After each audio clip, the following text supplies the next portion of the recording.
Olá, pessoal, tudo bem? Boa noite. Meu nome é Bruno, né? Eu sou ortopedista, para quem não me conhece, né? Eu já administrei algumas aulas aqui na VMed. Hoje a gente vai fazer algumas perguntas, né, relacionadas que podem cair na prova, né, na prova de residência. E vamos começar então com as questões. A gente teve um pequeno problema, né? O ideal era aparecer as perguntas para vocês, para facilitar, porém eu vou ler aqui as perguntas e vou indicar as respostas aqui que podem ser escolhidas aí por vocês. Então, na primeira pergunta, né? Vamos lá. Os osteoblastos possuem quais características histológicas? Letra A, retículo endoplasmático escasso e complexo de Golgi pouco desenvolvido. Letra B, são células cuboidais responsáveis pela síntese de matriz óssea inorgânica. Letra C, tem origem mesenquimal e é responsável pela síntese do colágeno tipo 1. Ou letra D, formam lacunas de Hall-Ship e são responsáveis pela reabsorção óssea. Então, pessoal, essa pergunta tem mais a ver, né, com a histologia, né, e tem tudo a ver com a ortopedia, que é importante a gente entender tanto a anatomia, né, histologia e fisiologia óssea. Então, né, como a gente, desde a época de histologia, estudando na faculdade, a gente entende que o osteoblasto, as características dos osteoblastos, na verdade, a sua origem é de uma origem mesenquimal, de células pluripotenciais, né, que podem dar origem a algumas células como osteoblastos, condroblastos, células musculares, né, os adipócitos. Então, ele tem origem de células pluripotenciais e é uma célula que tem um maquinário importante para produzir proteínas. A gente sabe que a matriz extracelular do tecido ósseo é composta em 60% a 70% por cristais de cálcio, fósforo, né, cristais de hidroxiapatita, em torno aí de 30% a 40% pela matriz orgânica, composta de proteínas, principalmente colágeno tipo 1, né? Os outros 10% por outras proteínas, proteoglicanos, celoproteínas, osteocalcina, né? Então, primeiro ponto importante é que os osteoblastos, eles têm origem do mesênquima, são células pluripotenciais, né? Segundo ponto importante, são células que têm, né, uma característica importante para produzir proteínas, sintetizar proteínas. Então, ela vai ter um retículo endoplasmático abundante, um complexo de Golgi bem desenvolvido, né? Então, é importante entender esses dois aspectos. Então, quando a gente vê nas respostas, né, a letra A, né, em relação aos osteoblastos, ele tem o retículo endoplasmático escasso e complexo de Golgi pouco desenvolvido. Como a gente já analisou aqui o aspecto histológico, né, essa resposta está errada. Né? Outro aspecto importante, né, que eu até não falei, os osteoblastos, eles são células cuboidais, eles têm essa morfologia, né, principalmente quando eles estão ativos, né? Então, a letra B, são células cuboidais, correto, responsáveis pela síntese da matriz óssea inorgânica, né? Essa resposta está errada, né? Apesar de serem células cuboidais, eles são responsáveis pela síntese da matriz orgânica, ou seja, a matriz proteica. A matriz óssea inorgânica é composta pelos cristais de hidroxiapatita, né? O cálcio e o fósforo, né? Entre outros. Letra C, tem origem mesenquimal? Correto, é responsável pela síntese do colágeno tipo 1. Né? Essa resposta está bem plausível e correta. Letra D, formam lacunas de Hall-Ship e são responsáveis pela reabsorção óssea? Né? Errado. A gente sabe que tem outra célula no tecido ósseo, né, que é responsável pela reabsorção óssea, que forma lacunas de Hall-Ship, né, que a gente vai falar daqui a pouco. Então, a resposta 1 é a resposta letra C, né? Os osteoblastos são células ósseas com origem mesenquimal, possuem retículo endoplasmático abundante e complexo de Golgi bem desenvolvidos para a síntese de matriz extracelular orgânica, principalmente o colágeno tipo 1. Então, essa foi a primeira pergunta, pessoal. Em relação à pergunta número 2, os osteoclastos são células ósseas responsáveis, 2 pontos, pela reabsorção óssea, né? São células de origem mesenquimal. Letra B, os osteoclastos são responsáveis pela reabsorção óssea e são células anucleadas. Letra C, os osteoclastos são responsáveis pela síntese de matriz óssea e são células multinucleadas. E letra D, né, os osteoclastos são responsáveis pela reabsorção óssea e são células da família dos macrófagos. Né? Então, lembrando também a histologia, né, da época da faculdade, né, os osteoclastos, eles têm origem ali da medula óssea, né, das células do sistema retículo endotelial, né, das células de defesa do nosso organismo. Na verdade, os osteoclastos, eles são células mononucleadas, né? São pré-osteoclastos, que são células mononucleadas que vão se unir formando os osteoclastos. Então, daí a gente pode perceber, né, que os osteoclastos são células multinucleadas, né, da família dos macrófagos, né? E a função dos osteoclastos é realmente reabsorver, né, o tecido ósseo, né, os cristais de hidroxiapatita, né, a matriz orgânica formada por osteoide, composta por colágeno tipo 1 e proteínas, né, ele dissolve, né, os cristais de hidroxiapatita quando, né, o organismo ele precisa de cálcio na circulação, fosfato. A gente sabe que 99% do cálcio do organismo é armazenado no tecido ósseo, né? Então, a gente tem uns aspectos importantes para lembrar, né, que os osteoclastos eles têm origem, né, das células da família dos macrófagos, né, das células de defesa do nosso organismo, né, são células multinucleadas e são responsáveis pela reabsorção óssea.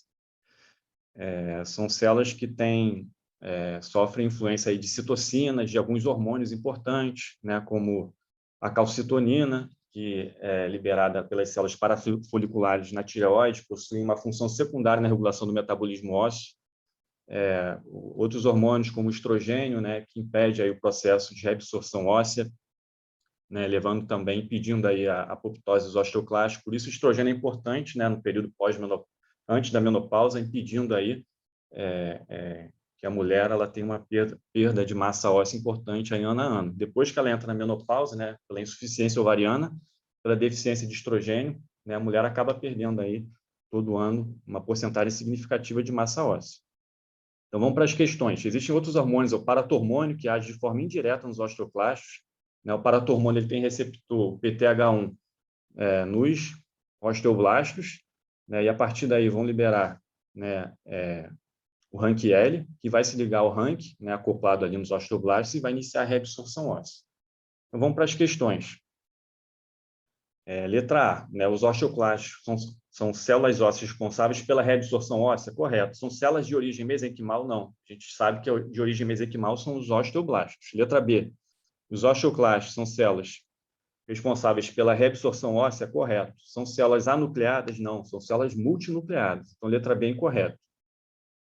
Letra C, são células responsáveis pela síntese de matriz óssea? Não, né? Quem é responsável pela síntese são os osteoblastos. São células multinucleadas? Correto. Porém, ela está errada, questão C, né? Porque os osteoclastos não são responsáveis pela síntese de matriz óssea. E letra D, né? Os osteoclastos são responsáveis pela reabsorção óssea? Correto. São células da família dos macrófagos? Também correto. Então, a resposta correta é a letra D. Então, só lendo aqui a resposta, né, que eu tinha programado para vocês, mas acabou não saindo aí na imagem. Vamos ler aqui. Os osteoclastos são células multinucleadas de origem no sistema retículo endotelial com a função de reabsorção da matriz óssea extracelular. Vamos para a próxima pergunta, pessoal. Pergunta número 3. No tratamento cirúrgico da fratura exposta, quais dos critérios a seguir são importantes na avaliação do tecido muscular desvitalizado? Então, vamos lá. Letra A, circulação, cor, consistência e contratilidade. Letra B, pulso, cor, circulação e lesões extensas. Letra C, consistência, circulação, pulso e retração muscular, no caso. Letra D, inervação, cor, circulação e lesões extensas. Então, vamos recapitular a pergunta. No tratamento cirúrgico da fratura exposta, quais dos critérios a seguir são importantes na avaliação do tecido muscular desvitalizado? Quando o paciente ele tem uma fratura exposta, claro que é uma urgência ortopédica, esse paciente tem que ser feito aquele tratamento inicial, no atendimento pré-hospitalar, enfim. No hospital já administrar antibiótico-terapia, profilaxia contra o tétano, mas a gente falando aqui já de tratamento cirúrgico. Então, esse paciente, no momento que ele necessita de cirurgia, a gente tem que fazer uma lavagem mecânica cirúrgica extensa nesse paciente, com soro fisiológico ou ringue lactato, em torno aí de 10 litros, e a partir daí depois fazer o desbridamento cirúrgico. O que é o desbridamento cirúrgico? É a gente retirar todos os detritos. Na verdade, na fratura exposta existe ali uma contaminação, não é uma infecção, existe uma contaminação e, se não for tratada, pode evoluir para infecção. Então, é importantíssimo esse paciente fazer a LMC, a lavagem mecânica cirúrgica, e o desbridamento. Para o ortopedista, quando ele faz o desbridamento, já no centro cirúrgico, né, de uma lesão exposta, né, a gente sabe que fratura exposta é uma lesão de partes moles, associada à fratura. Então, a gente tem que identificar quais são os tecidos necrosados, principalmente o tecido muscular, né, quais são os tecidos que podem evoluir com uma infecção, né, e esse paciente aí ter uma osteomielite, que é uma infecção aí bastante difícil de ser tratada. Então, quais são os critérios, né, para a gente avaliar se esse músculo está viável ou não? Um dos critérios, né, é a circulação, né, se tem sangue ali nesse músculo. É importante para avaliar se tem necrose ou não, né? Qual é a coloração desse músculo? O ideal é ter sangue, ser uma coloração ali viva, né, sangue, né? Avaliar a consistência desse músculo, se esse músculo ele é viável, né? E a contratilidade, né? Se esse músculo está contrátil, se ele está vivo, né? Então é importante fazer o desbridamento, retirar todo o foco de necrose, porque o foco de necrose ele é uma fonte para a proliferação bacteriana. Se você não retirar, provavelmente esse paciente aí pode evoluir com uma infecção de partes moles e, por contiguidade, uma osteomielite, né? Então, na letra A, né, qual é a resposta? É circulação, cor, consistência e contratilidade, né? Como já foi falado, a resposta correta é a letra A. Né? A letra B não é, né? A gente fala aqui em pulso, né? Não se avalia pulso, lesões extensas também não é um critério. Né? Na letra C, consistência, circulação, pulso e retração, né? A gente sabe que retração muscular também não é critério, né, para a gente avaliar, né, um grau de contaminação aí em fratura exposta. Na letra D, né, inervação não é um critério, e lesões extensas. Então, a resposta correta é a letra A, circulação, cor, consistência e contratilidade, para a gente avaliar se esse músculo está viável e a gente prevenir uma infecção nesse paciente. Então, aqui eu vou ler agora a resposta que foi colocada. Vamos lá. Circulação, cor, consistência e contratilidade muscular constituem os critérios dos 4 6, para a gente avaliar, né, para a avaliação dos tecidos musculares devitalizados durante o desvidamento cirúrgico das fraturas expostas. Então, a pergunta 3 foi em relação ao tratamento cirúrgico das fraturas expostas. Vamos para número 4, pessoal, vamos lá. Em relação à osteogênese imperfeita, quais são os genes responsáveis pelas mutações do colágeno nos 4 tipos de osteogênese imperfeita descritos pela classificação de Silence? Né? Então, quais são os genes responsáveis pelas mutações do colágeno, né, na osteogênese imperfeita? Letra A.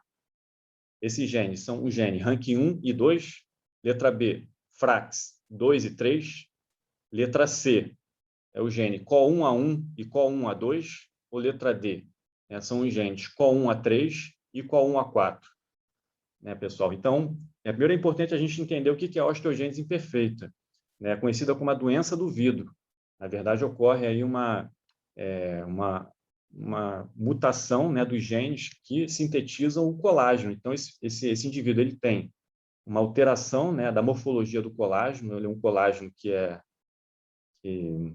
não é fisiológico, né? Ele tem uma alteração na sua morfologia, né, levando a uma alteração da matriz extracelular do tecido ósseo, ou pode ser também uma alteração da produção do colágeno. Esse colágeno ele é produzido de uma quantidade muito menor, né? Que é a característica da osteogênese imperfeita do tipo 1 de Silence, que é aquele tipo leve, mais brando. Então, a osteogênese imperfeita do tipo 1 de Silence é quando você tem uma produção de colágeno insuficiente, ela é escassa e não é à toa que esse paciente ele tem um melhor prognóstico.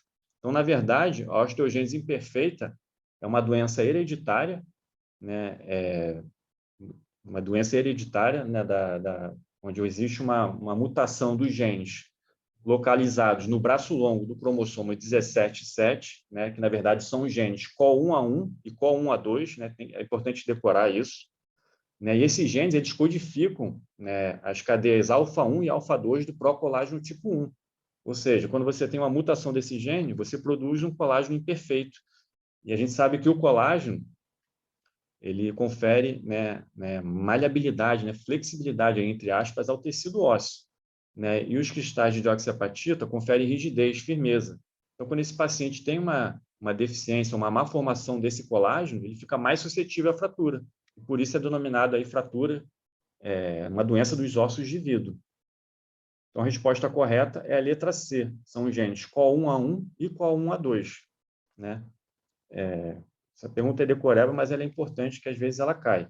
Na verdade, algumas vezes já caíram. Então, eu vou ler aqui a resposta para vocês. A osteogênese imperfeita é uma doença hereditária caracterizada por uma mutação dos genes COL1A1 e COL1A2 localizados no braço longo dos cromossomos 17 e 7. Esses genes são responsáveis pela codificação das cadeias alfa-1 e alfa-2 do procolágeno tipo 1. Então, a pergunta 4 foi essa. Vamos para a pergunta número 5. Vamos lá. Qual classe de medicamentos abaixo possui efeito anabólico do tratamento da osteoporose? Então, vamos lá. Letra A, bifosfonatos. Letra B, terapia hormonal com estrógenos. Letra C, teriparetide, que é um análogo aí do paratormônio. Ou a calcitonina.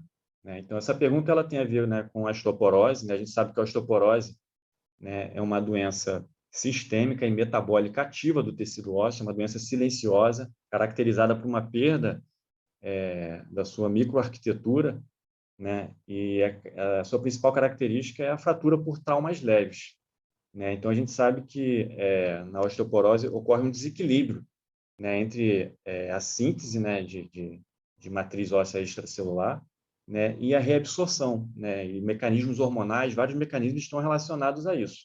E existem, né, os tratamentos, né, para a osteoporose. Os tratamentos eles são, na verdade, divididos em tratamento com medicamentos antirreabsortivos ou tratamentos anabólicos, né? Então, quando a gente pensa em osteoporose, a gente tem que pensar em todas essas classes de medicamentos que foram citados. Agora, qual dessas classes são anabólicas? Então, vamos lá, letra A, bifosfonatos. A gente sabe que os bifosfonatos são análogos do pirofosfato e são antirreabsortivos, né? Eles não são medicamentos anabólicos, ou seja, que produzem massa óssea. Então, a gente já pode descartar aí a letra A. E a letra B, terapia hormonal com estrógenos. A gente sabe que os estrogênios são importantíssimos, né, principalmente na mulher, para proteger e impedir uma reabsorção óssea, né, principalmente no período, né, pré-menopausa.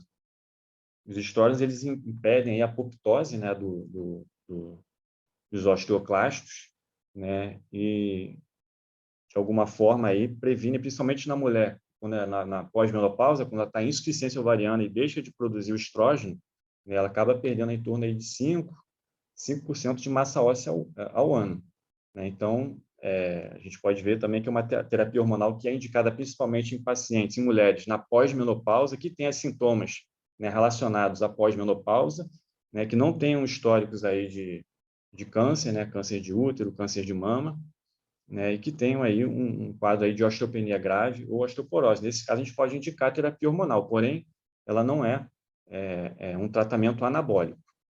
Na letra C, o teriparetídeo, paratormônio. É aí que vem a grande pegadinha. Na verdade, a gente conhece o paratormônio, né, como hormônio, né, secretado ali pelas células parafoliculares da paratireoide.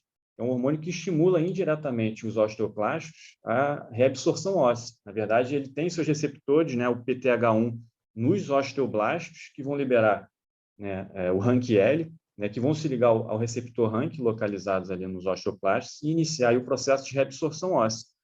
Porém, a gente sabe, né, que o teriparatide, né, um análogo do paratormônio, né, o PTH recombinante 34, ele inicialmente, quando ele é administrado de forma pulsátil ou intermitente, inicialmente ele tem um efeito anabólico nos osteoblastos, né, e só posteriormente que ele tem um efeito aí de reabsorção. Então, quando o paratormônio ele é estimulado de forma intermitente ou pulsátil, né, ele tem esse efeito anabólico e ele é até usado como um tratamento, né, em caso de osteoporose.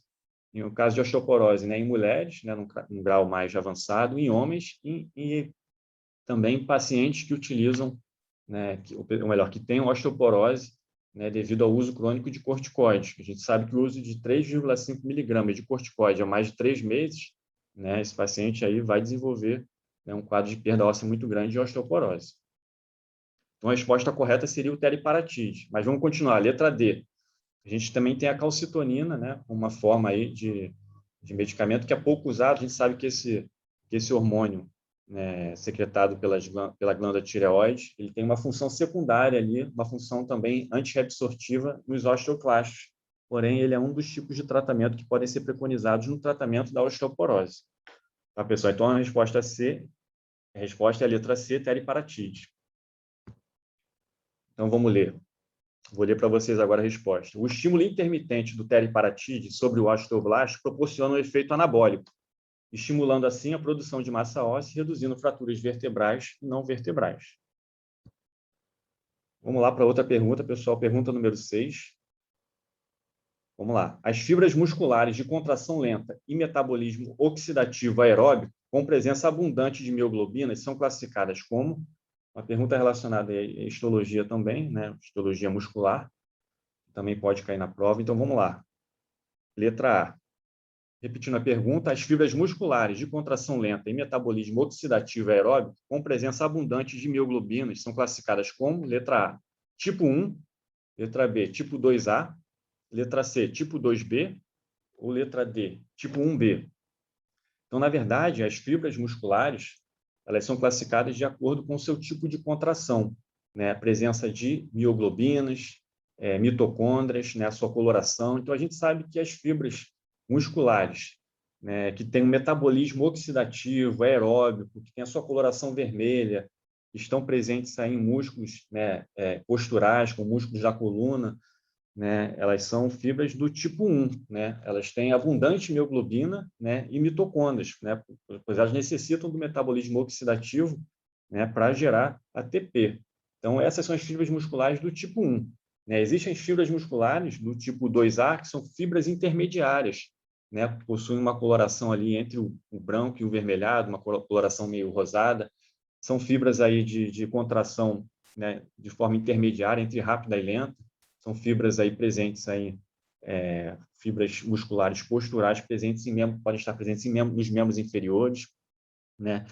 E a gente tem as fibras de contração do tipo 2B, que são as fibras de contração rápida. São as fibras que usam um metabolismo anaeróbico. Elas possuem pouco oxigênio, pouca mitocôndria, pouca mioglobina, são fibras de contração rápida e pouca resistência. E são mais, né, são presentes principalmente nos membros inferiores. Então, é importante a gente ter, né, essa noção também, né, em termos aí de ortopedia mais específica da medicina esportiva, que é uma questão que pode cair também. Então, repetindo a pergunta, as fibras musculares de contração lenta e metabolismo oxidativo aeróbico com presença abundante de mioglobinas são classificadas como? São classificadas como tipo 1. Né? Lembrar isso porque é importante que pode cair na prova. Vamos para a pergunta número 7. Né? Vamos lá. O maior risco para desenvolver lesões musculares está associado, letra A, aos músculos biarticulares na contração concêntrica, letra B, aos músculos monoarticulares na contração isométrica, letra C, aos músculos biarticulares na contração excêntrica, ou letra D, aos músculos monoarticulares na contração excêntrica. Então, pessoal, essa pergunta, né, até para desenvolvê-la melhor, né, refazer ela, na verdade, o título melhor seria o maior risco para desenvolver estiramento muscular, tá? Trocando por lesões musculares. Está associado ao... Então, a gente sabe que o estiramento muscular ele vai ocorrer principalmente, né, em músculos que acometem, né, ou melhor, que passam por duas articulações, duas ou mais articulações, porque a sobrecarga, né, o estiramento desse músculo, quando ele passa sobre duas articulações, né, ele vai ser muito maior do que no músculo monoarticular, que passa apenas sobre uma articulação. E a gente tem que entender também as fases de contração. Existe a contração concêntrica, né, quando esse músculo está encurtado, né, diminui seu comprimento, né, e vence a resistência que está sendo imposta sobre ele. E existem as contrações também isométricas, onde existe tensão no músculo, porém não há alteração do seu comprimento. E as contrações excêntricas, né, que é quando o músculo está sendo, né, alongado e, ao mesmo tempo, está gerando uma tensão nesse músculo. Né? Então, isso é importante. Nessa fase de contração excêntrica, principalmente, quando esse músculo está sendo alongado, né, e se for num músculo biarticular, como, por exemplo, os músculos localizados na região posterior da coxa, né, esses músculos, principalmente, que passam pela articulação do quadril e do joelho, né, e no movimento de fase excêntrica, como, por exemplo, o jogador de futebol que vai chutar uma bola, ele faz a extensão do joelho, né, e essa musculatura posterior da coxa ela vai estar suscetível, né, a ocorrer um estiramento muscular, justamente por essas características de serem músculos que passam por mais de uma articulação, são músculos biarticulares, e por o jogador, atleta, ter feito um gesto esportivo, um movimento onde exigiu, né, uma fase excêntrica dessa musculatura. Então, essas características predispõem, né, a lesões, né, para o estiramento muscular. Então, a resposta correta seria, né, a letra C, músculos biarticulares na contração excêntrica do movimento, né, geram maior risco para desenvolver lesões, né, mais especificamente o estiramento muscular. Vamos para a 8ª questão. Vamos lá. Paciente com história de trauma na coluna cervical após queda de moto apresenta ao exame neurológico perda da sensibilidade na face lateral do braço e força muscular grau 2 para a flexão do cotovelo. Esse exame neurológico pode estar relacionado à lesão cervical na topografia de... Então, qual topografia está relacionada a esse exame físico que foi feito? Vou repetir. Ele apresenta ao exame neurológico perda da sensibilidade na face lateral do braço e força muscular grau 2 para a flexão do cotovelo. Né? Vou dar uma dica, força muscular grau 2 já é um músculo aí que não consegue aí vencer a gravidade, então esse músculo ele não está uma força muscular fisiológica, está muito abaixo disso.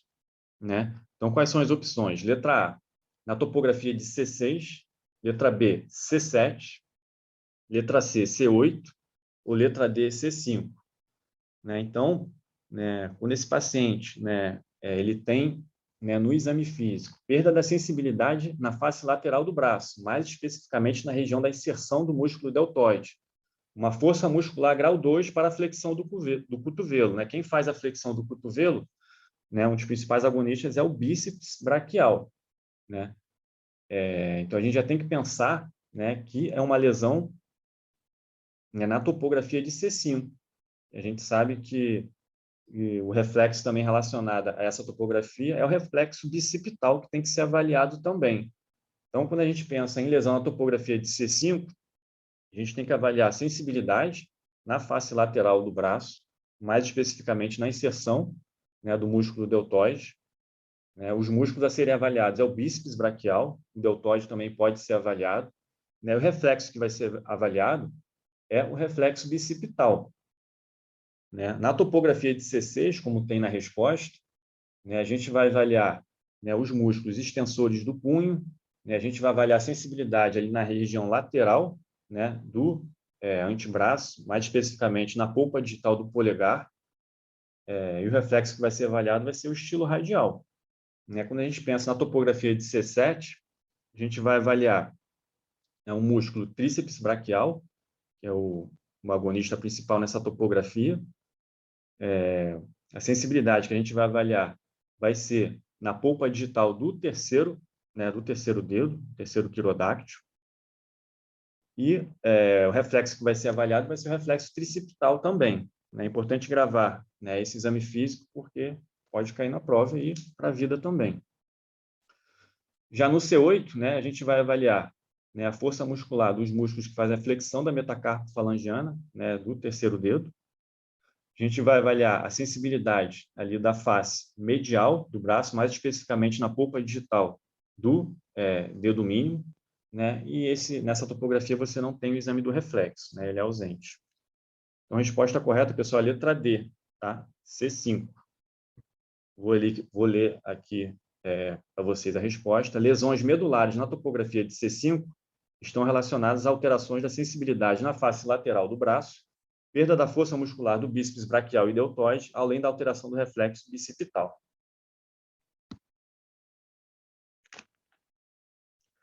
Pergunta número 9. Vamos lá, próxima pergunta. Qual o tendão mais acometido na síndrome do impacto no ombro? A gente tem 4 opções. Letra A é o infraespinhoso. Letra B, redondo menor. Letra C, subescapular. Ou letra D, supraespinhoso.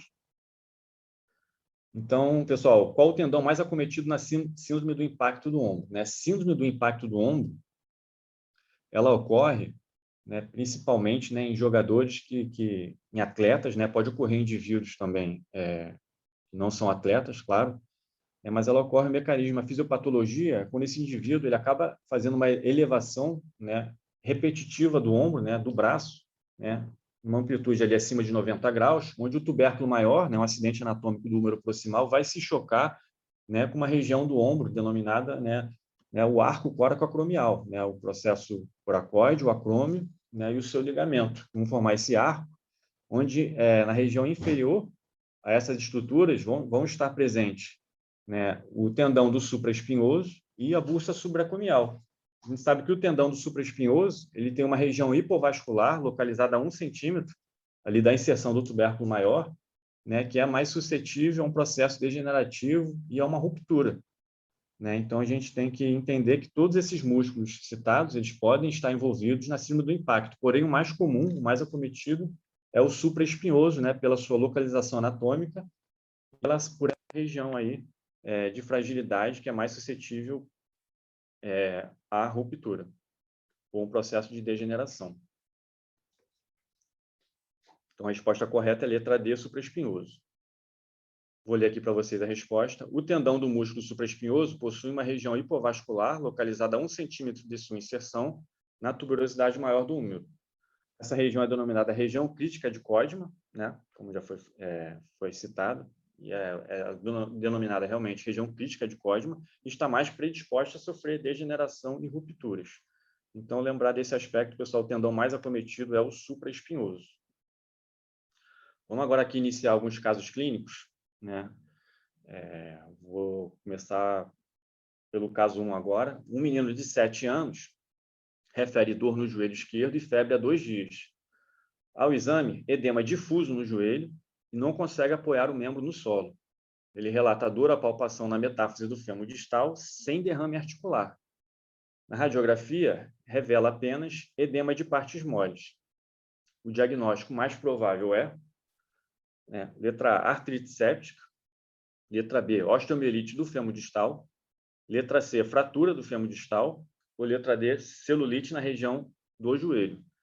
Então, pessoal, alguns aspectos importantes, né, que a gente pode observar aqui no enunciado, que vai direcionar a gente para o diagnóstico. Um aspecto importante, esse paciente ele relata dor, a palpação na região da metáfise do fêmur distal, sem derrame articular. E a gente sabe que esse dado é importante, porque a gente sabe que a osteomielite ela comete principalmente na região da metáfise do osso. A gente sabe que na região da diáfise, onde está localizada a medula óssea, existem muitas células de defesa, né? Eles estão localizados no sistema retículo endotelial, onde as células de defesa elas ficam predominantemente nessa região. Então, a metáfise é um pouco mais distante dessa região e existem poucas células de defesa. Outro aspecto importante é que na região da metáfise, os vasos são sinusoidais, né? Eles têm um aspecto que predispõe a um fluxo sanguíneo mais lento nessa região. Isso predispõe também, né, a um quadro aí de infecção. Então, aspectos importantes, ele refere dor à palpação na metáfise do fêmur distal e outro aspecto importante, ele não tem derrame articular, né? Quando a gente pensa em artrite séptica, a gente sempre tem que pensar num derrame articular, né? O paciente evoluindo com dor, principalmente a dor, né, durante a extensão da articulação. Quando você faz a extensão dessa articulação, né, você está diminuindo o compartimento intraarticular, né? E se você já tem um derrame, uma sinovite, esse paciente vai sentir mais dor. Então, a dor da artrite séptica é uma dor muito forte. Esse paciente adquire uma postura em flexão, né, para diminuir a dor. Outro aspecto importante do caso clínico é que a radiografia revela apenas edema de partes moles, né? A gente sabe que na osteomielite, né, nos primeiros dias, né, que o paciente tem 2 dias de evolução. Nos primeiros dias, você não vai ter nenhuma alteração no exame de imagem, no exame radiográfico, na verdade. Não vai ter nenhuma alteração, você vai ter alterações indiretas, que a gente pode observar, né, um edema de partes moles. Porém, aquelas reações clássicas, reações periosteais, que a gente pode ver, né, ela vai estar presente a partir de 7 a 10 dias. Né? Então, é um aspecto aqui que é uma pegadinha, né, que a radiografia revela apenas edema de partes moles. Então, por tudo que foi falado, né, a gente pode perceber que o diagnóstico desse quadro clínico, né, o diagnóstico mais provável, com certeza, é a osteomielite do fêmur distal. Né? Vamos ler aqui a resposta? Então, osteomielite do fêmur distal, a letra B é a resposta correta. Então, eu vou ler aqui para vocês. Dor à palpação na metáfise óssea, sempre tem que pensar em osteomielite. Esse paciente ele tem ausência de derrame articular, né, e com isso a gente pode aí praticamente descartar o diagnóstico de artrite séptica. Lembrar que na radiografia inicial de osteomielite apresenta apenas sinais indiretos, com o edema de partes moles. Então, esse foi um caso aí que mostra muitos aspectos ali peculiares para a gente diferenciar, né, a artrite séptica da osteomielite. Vamos para o caso clínico número 2 agora. Uma criança de 3 anos com história de febre, dor e incapacidade para andar há 4 dias. Ao exame, temperatura axilar de 38,5 graus e dor à palpação no quadril com atitude de inflexão. O hemograma sugere infecção e a radiografia do quadril é normal. Qual a melhor conduta? Letra A. Prescrever antitérmico mais antibiótico via oral e repetir o raio-x em 2 dias. Letra B. Solicitar a hemocultura e iniciar a antibiótico-terapia venosa por 10 dias. Letra C. Realizar a punção articular e encaminhar para a cultura. Se for positiva, realizar drenagem cirúrgica e antibiótico-terapia venosa. Letra D. Realizar punção articular e, se houver saída de líquido turvo, indicar imediata drenagem e antibiótico-terapia venosa. Então, voltando ao enunciado, existem alguns aspectos aqui importantes, né? Uma criança de 3 anos, a gente sabe que crianças são mais suscetíveis, né, a evoluir, né, com quadros de infecção, tanto osteomielite até artrite séptica. Esse paciente ele tem uma história de febre, né, 38,5 graus, e ele tem incapacidade para andar, né, tem uma evolução de 4 dias. Existem no exame físico, né, até no exame também laboratorial, né, os critérios de Kocher, né, que são importantes para a gente avaliar um quadro de artrite séptica. A gente sabe que nos critérios de Kocher, né, o que é avaliado? Né? Se esse paciente tem febre, né, maior ou igual a 38,5 graus, se esse paciente ele tem uma leucocitose maior que 12.000, um VHS maior que 40.000, ou se esse paciente tem dificuldade, né, de apoiar, né, o membro acometido no solo, ele não consegue, né, apoiar no solo esse membro. Então, a gente pode ver aqui no enunciado que esse paciente tem febre de 38,5 graus, né, e ele tem incapacidade para andar, ou seja, de colocar esse membro no solo. O hemograma, ele sugere infecção, porém o hemograma, ele nem sempre pode estar, ele não é tão sensível, nem sempre a leucocitose ela vai estar presente, então ele não é, fidedigno, né? Esse paciente ele tem uma atitude em flexão do quadril, isso é importante. Lembra que foi falado no caso anterior? Esse paciente ele adquire uma postura em flexão para prevenir aí, né, um quadro maior, um quadro álgico mais intenso. Porque quando ele faz a flexão da articulação, ele acaba aumentando o compartimento. Então, a gente tem um quadro aí bem característico, né, de artrite séptica, tá? Então, esse é o primeiro ponto. A partir do momento que a gente pensa em artrite séptica, vamos voltar lá para os enunciados. O que a gente vai pensar? Letra A, prescrever antitérmico mais antibiótico via oral e repetir radiografia em 2 dias. E a gente sabe que a artrite séptica é uma urgência ortopédica, né? Esse paciente, né, ele precisa, né, com urgência, realizar aí uma drenagem, né, retirar ali esse líquido purulento nessa secreção e a partir daí já iniciar a antibiótico-terapia, né, porque quanto mais tempo demorar, mais cartilagem, que é um tecido nobre dentro da articulação, está sendo destruído. Então a gente não pode perder tempo, né? Então prescrever antitérmico e antibiótico, repetir raio-x em 2 dias, nem pensar, né? Suspeitou de artrite séptica, pensar em urgência ortopédica, a gente tem que agir. Letra B, solicitar hemocultura e iniciar a antibiótico-terapia venosa por 10 dias, também não é o ideal. A gente sabe que a hemocultura está presente apenas 50%, né, das vezes, né, no paciente com artrite séptica. E iniciar um antibiótico venoso por 10 dias também, né, a gente sabe que não é o tratamento, né, padrão ouro. O padrão ouro é levar esse paciente para o centro cirúrgico, né, e drenar esse líquido turvo, esse líquido sinovial que está infectado, para impedir uma destruição da cartilagem. Letra C. Então, a letra B também não é. Letra C. Realizar punção articular e encaminhar para a cultura. Se for positiva, realizar drenagem cirúrgica e antibiótico-terapia venosa. Então, nesse caso, a letra C, ele realiza a punção articular e encaminha para a cultura. Ele só vai levar para o centro cirúrgico se for positiva a punção, né? Então, ele aguarda um período, né, para levar para o centro cirúrgico. Vou deixar em aberto essa questão. E a letra D é realizar punção articular e, se houver saída de líquido turvo, indicar imediata drenagem e antibiótico-terapia venosa. Então, existe aí uma diferença importante entre a letra C e D. A gente tem que lembrar que a artrite séptica é uma urgência ortopédica. A gente não tem tempo para esperar. Você não pode realizar a punção e esperar o resultado sair, e se for positiva, realizar a drenagem cirúrgica e antibiótico terapia venosa. Esse paciente está perdendo cartilagem, a cartilagem está sendo destruída. Então, a letra C, ela está errada, né? Não seria a conduta mais correta. Já a letra D, né, realizar punção articular.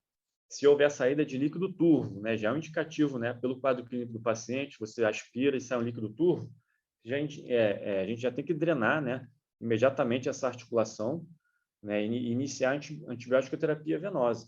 Né, já mandar para a cultura, antibiótico terapia empírica, manda para a cultura, né, e a partir daí, depois que sair o resultado, a gente pode direcionar, caso não seja o patógeno aí específico do antibiótico.